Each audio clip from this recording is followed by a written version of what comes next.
खुलुमबाय knowledge media and एनालाइसिसआव नोंथांखौ बरायबाय। नोंथांमोन आं दिनै जेबो राजखान्थि भिडिअ लानानै फैयाखै। दा जोंनि बर'फोरनि गेजेराव मोनसे कनफिउजन सोलिबाय थादों, बेखौसो आं नोंथांमोननो बुंनो लाबोदों। बे कनफिउजना जाहैबाय मा, बिटिएडिनि सिमाया बारायगोन ना बाराया? बारायगोनबा बबेजों? सानजाना सोनाबाना खोलाना बोजोंहाय? साहाथ' बारायखाया, नोंथांमोना मिथिखाबाय भुटान दं, नङाबा इन्टारनेसनेल बर्डार। नाथाय कनफिउजना जाहैबाय मा, माखासे लिडार बिथांमोना, जोंनिनो गुबुन गुबुन आफादनि लिडार बिथांमोना मा सम सम बुंनो नागिरो जे बिटिआर सुक्तियाव, बिटिआर गोरोबथायाव लिरनायानो गैया जे सिमा बारायनायनि बाथ्रा लिरनायानो गैया।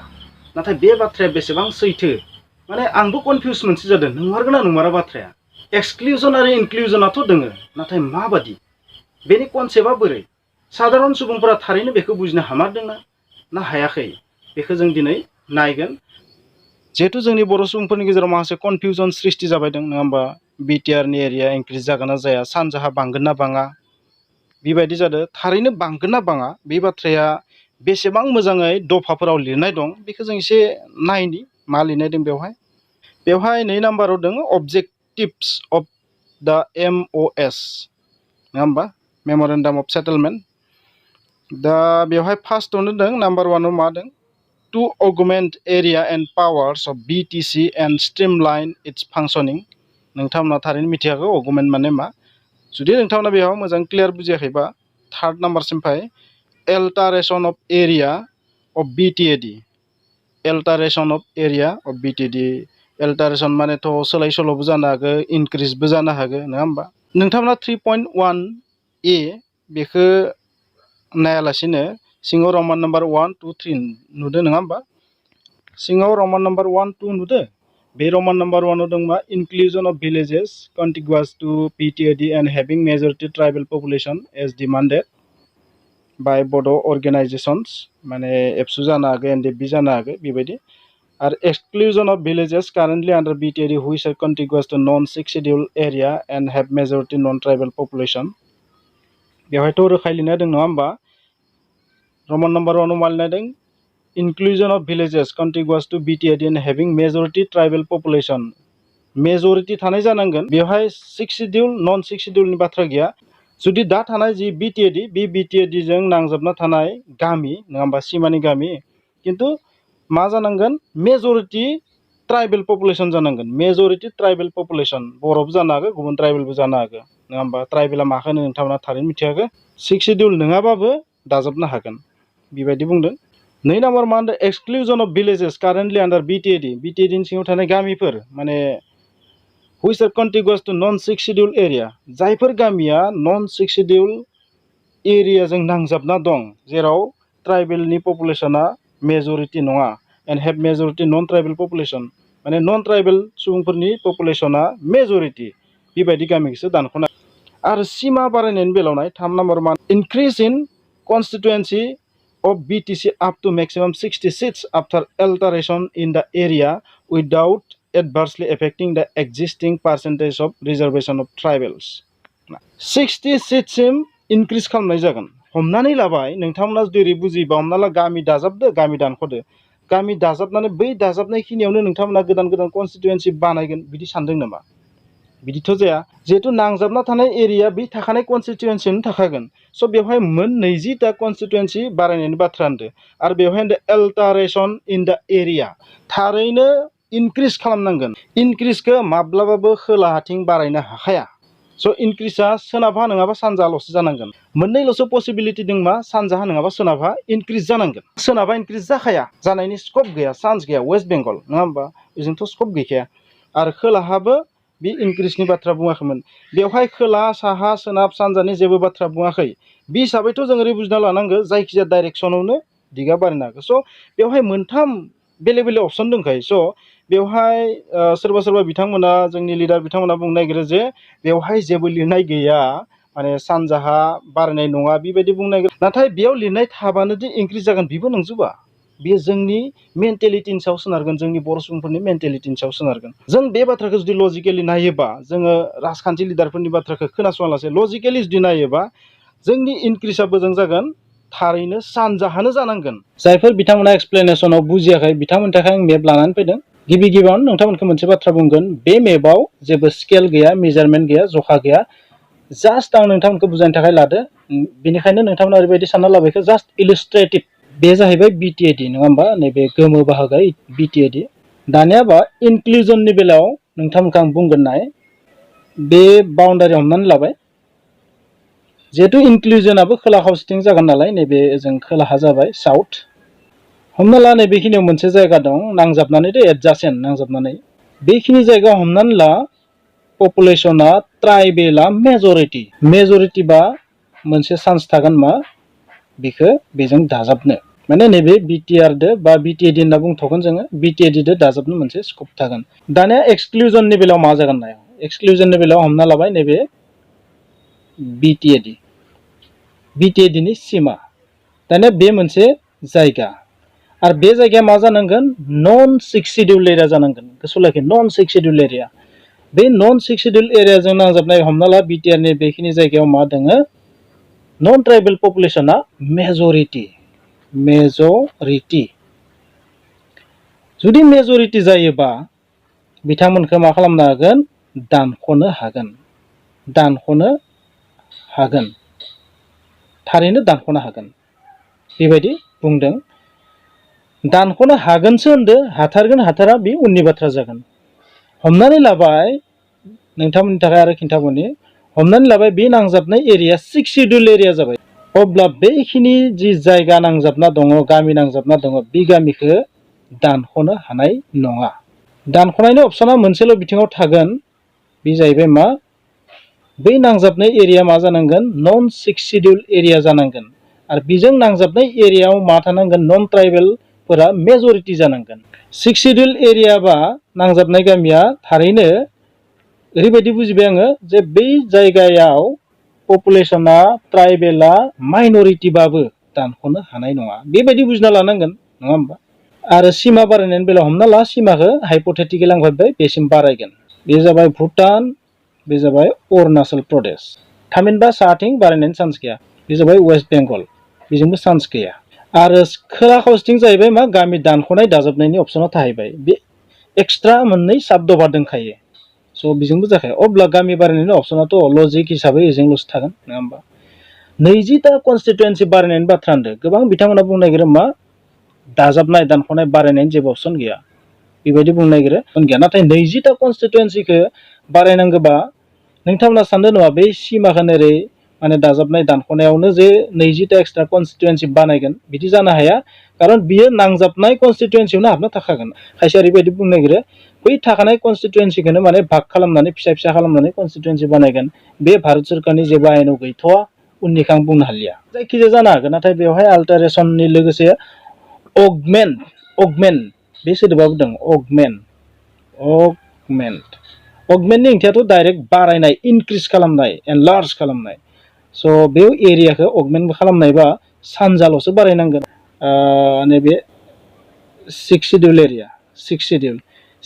एरिया बा डाइरेक्ट ओरै दाजाबलांबाय थानो हागोन हमना ला बिनि गेजेरावनो बबेबा खनासेया नन 6 शिड्युल एरिया जाहैबाय हमना ला नन 6 शिड्युल एरिया जाहैबाय बेखिनिया अब्ला बेहाय प्रब्लेम फैनो हागौ बेफोर बाथ्राया क्लियार नङा होमबा नन 6 शिड्युल एरियाखौथ' दाजाबनाय अपसन बहा थानो जिहेतु BTR सुक्तिया माने 6 शिड्युल एरियाखौ लानानैसो नालाय स' गेजेर बहाबा जुदि नन 6 शिड्युल एरिया दंबा बेहाय प्रब्लेम जानो हागौ नाथाय बेहायबो जोंनि पाब्लिकआ जुदि माबा मोनसे दाबि खालामबा जे रेभिनिउ भिलेजखौनो डिभाइड खालामनांगौ बैहाय मोनसे बाथ्रा थाहैबाय मा मेजरिटि ट्राइबेल पपुलेशन जोङो मेजरिटि ट्राइबेल पपुलेशननि असिला लानानै नन 6 शिड्युल एरियानिबो खायसे एरियाखौ जों दाजाबनायनि मोनसे स्कप थागोन होननानै आं सानो स' बै जिथु फार हाजो फार बे एरियाफोराथ' थारैनो फरेस्ट एरियाबो थाहैबाय मोनसे अपसना थाहैबाय फरेस्ट एरिया नङा होमबा फरेस्ट एरिया स' फरेस्ट एरियाखौ मोनसे असिला लानो हागोन आरो फरेस्ट एरियायाव खिन्थु जेनेरेलि ट्राइबेल पपुलेशनानो बारा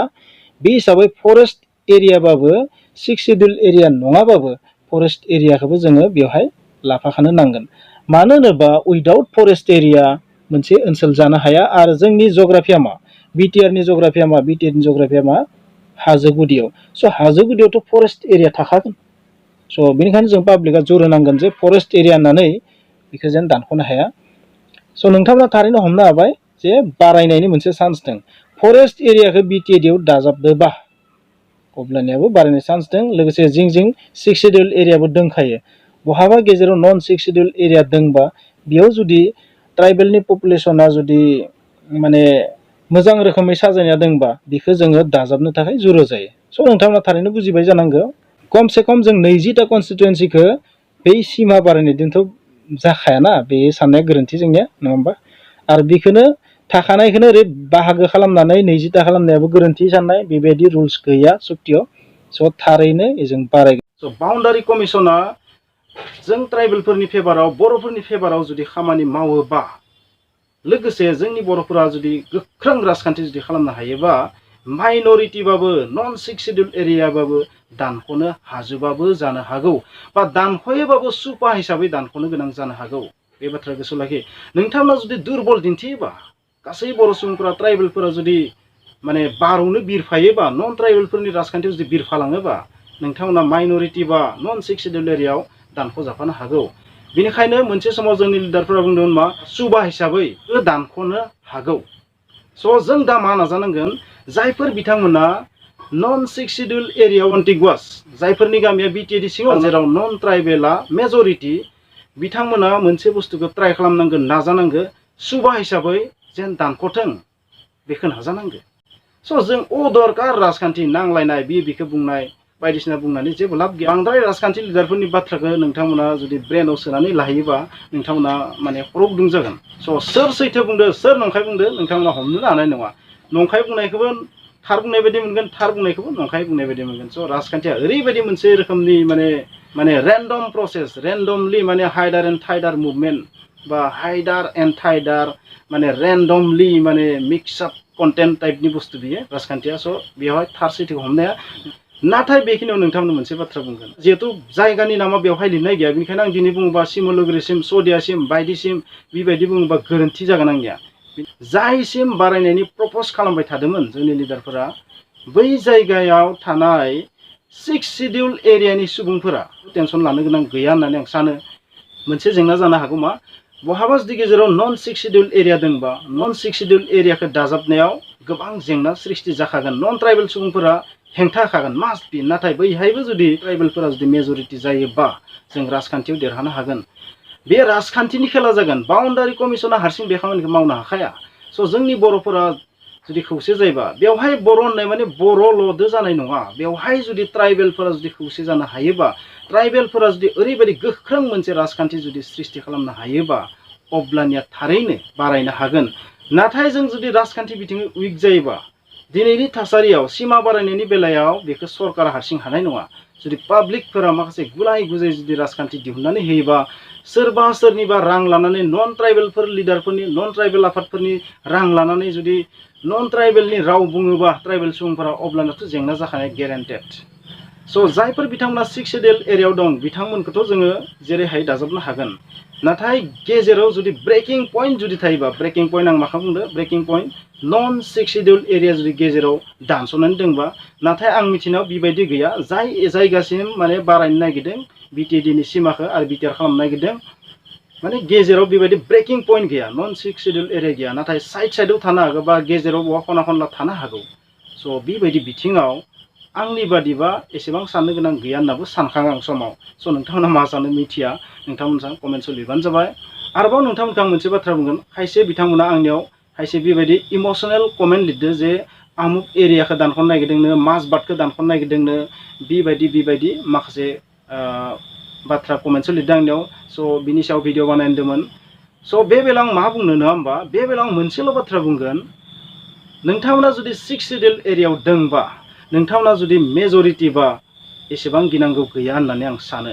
नोंथांमोना राजखान्थि बिथिङै गोख्रों जा, पाब्लिकखौ बुंदों।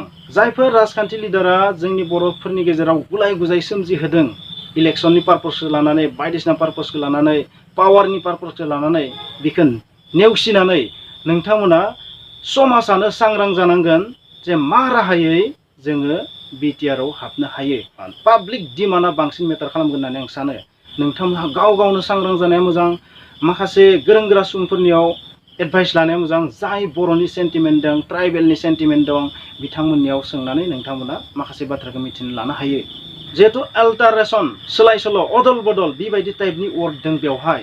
स' बे बाथ्राखौ जों सरकारखौ नारसिननो हागोन जि रेभिनिउ भिलेज बै रेभिनिउ भिलेजफोरखौ दानखावनो हायो नामा टुक्रा 2 टुक्रा 3 टुक्रा 4 बिदि खालामनो हायो नामा सुबा हिसाबै दानखावनानै मोनसे पार्टखौ गुबुन मोनसे रेभिनिउ भिलेजाव जाय बिटिआरआव हाबथावना बेबायदि सोदेरनो हायो नामा बेखौसो दाबि खालामनांगौ आंनि बादियाव बेनि सायावसो सरकारखौ नारसिननांगौ आसाम सरकारखौ भारत सरकारखौ नारसिननांगौ बाउन्डारि कमिसनखौ नारसिननांगौ बाउन्डारि कमिसननि सिगाङाव लाइजाम हरनांगौ माने बे आंनि इमोसनेल आंनि बुंनाया बेयो रुल्सआव गोलैगोन ना गोलैया आं मिथिया आं नोंथांखौ बेबायदिसो रिक्वेस्ट खालामगोन जे रेभिनिउ भिलेजखौबो दानखावनो हाया नामा दानखावनानै बिटिआरआव बिटिएडिआव थिसननो हाया नामा बिटिसिआव थिसननो हाया नामा आरो जायफोर बिथांमोना 6 शिड्युल एरिया बिथांमोनाथ' गोख्रों दाबि खालामनो हानाय स्कपआ दंखायो स' नोंथांमोनखौ आं जोबनायाव मोनसे बाथ्रा बुंगोन जिमान जि सुक्तियाव लिरनाय थाया मानो बायदिसिना अफार होनाय थाया मानो सरकारा ओरै मावनो हागोन ओरै खालामनो हागोन बुङा मानो जेब्लासिम नोंथाङा डिमान्ड खालामा खौसे जानानै